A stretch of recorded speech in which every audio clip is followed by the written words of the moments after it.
For Paul had determined to sail by Ephesus because he would not spend the time in Asia, for he hasted, if it were possible for him, to be at Jerusalem the day of Pentecost. Acts 20:16.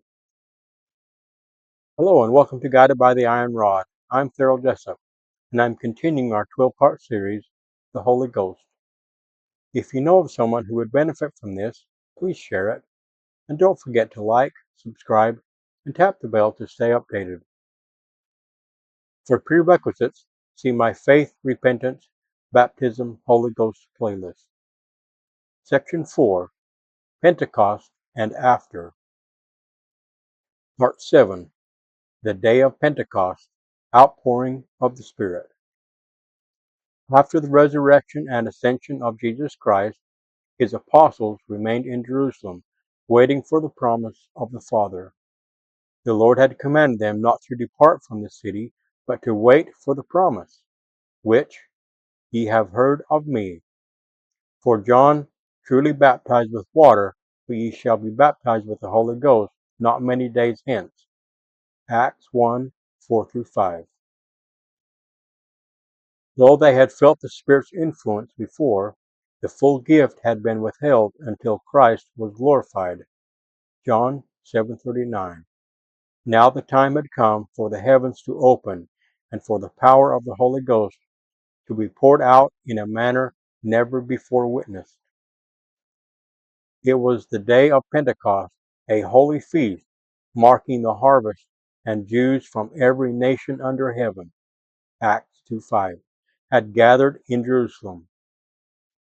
The apostles were together, united in prayer and expectation. Suddenly, the promise was fulfilled.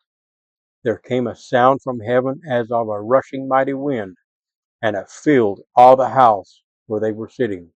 Acts 2:2. The sign of divine approval was unmistakable. Cloven tongues, like as of fire, sat upon each of them, and they were all filled with the Holy Ghost.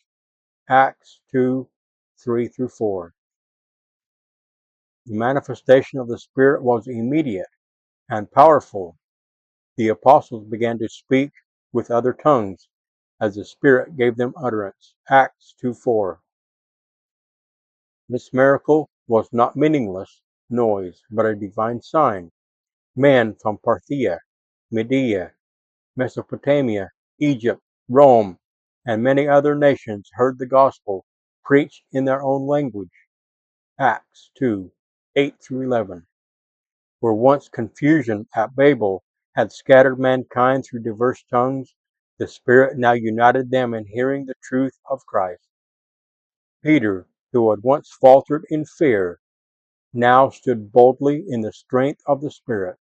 He declared that what the people witnessed was the fulfillment of prophecy, that God would pour out his Spirit upon all flesh. Acts 2:16-18. He bore testimony of the risen Lord. God hath made that same Jesus whom ye have crucified, both Lord and Christ. Acts 2:36. The Spirit carried his words into the hearts of the people. When they heard this, they were pricked in their heart and said, Men and brethren, what shall we do? Acts 2:37. Peter answered, established the pattern for all disciples thereafter. Repent and be baptized, every one of you, in the name of Jesus Christ, for the remission of sins, and ye shall receive the gift of the Holy Ghost. Acts 2:38.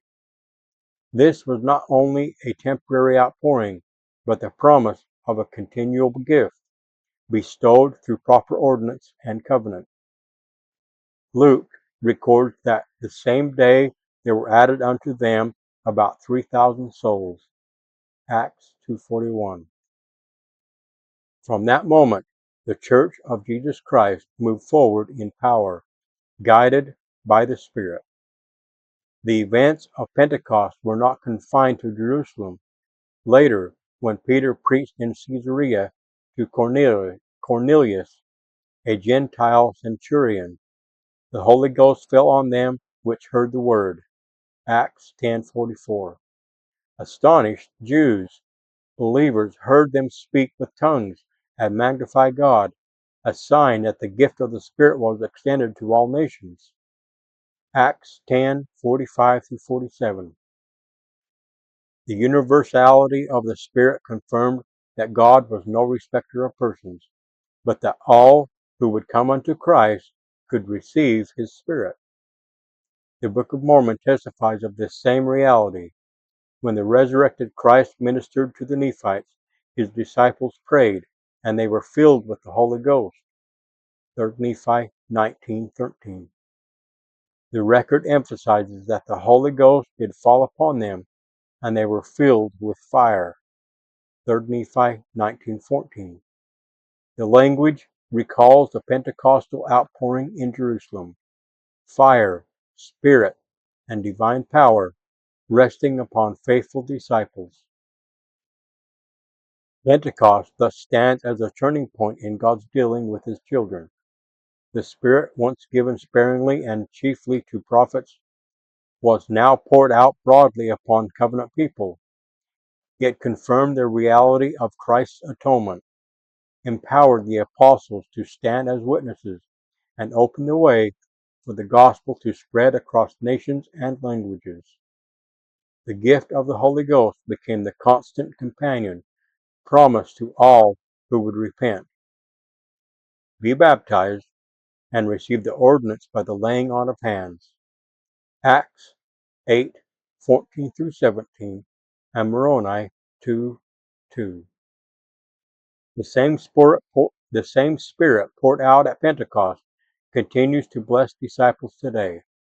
Though the outward signs may differ, the power remains unchanged. To witness of Christ, to sanctify, to teach, to guide, and to unite God's children.